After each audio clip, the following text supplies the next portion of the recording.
morning. We're going to start our sightseeing of Diu at the Portuguese fort, built in the 1600s. Naturally, by the Portuguese, since it's called the Portuguese fort. Pretty massive. I'm sure you can see just a small section behind me. This is the moat for the fort, and opposite there is the prison. Who was sent there?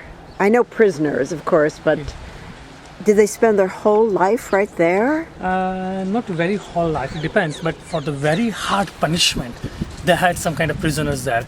Also for the punishment for very difficult, there was a cabin of 4 by 4 feet only. So a person even cannot stand well. And in a very dark room, they used to send the prisoners there. That's really pretty. Nero said, just think of Diu as a small Goa, another Portuguese enclave, along with Cochin was also Portuguese. Now this part is also prison, was used as a prison, and is still a prison.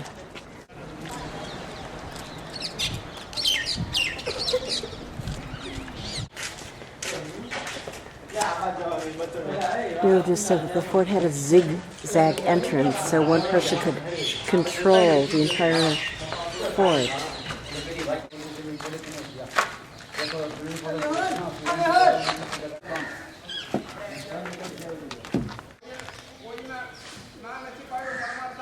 That's the prison section down there.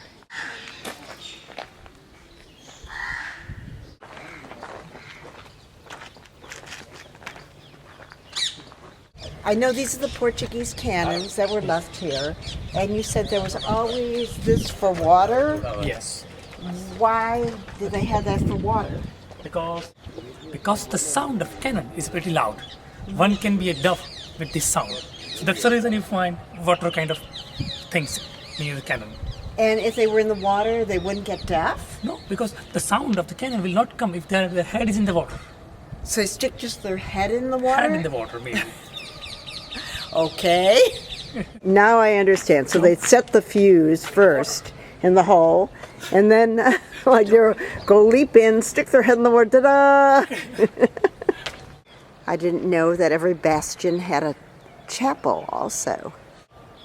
And if I remember correctly, the Portuguese were Catholic. Exactly, Very Catholic. Very Catholic.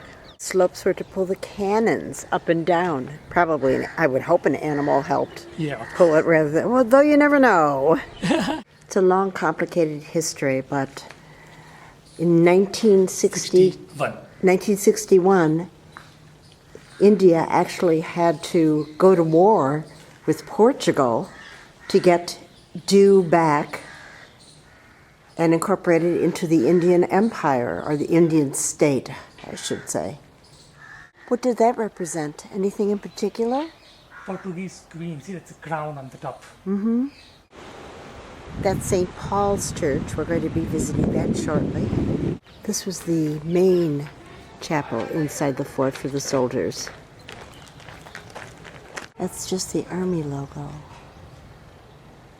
There are 7 bastions. If you walk up to this one, it's just to see the lighthouse. There are many secret tunnels that run underneath the fort for people to escape by sea. That's the only way. In case I haven't mentioned it, Diu is an island. It's not only an island, it is a union territory.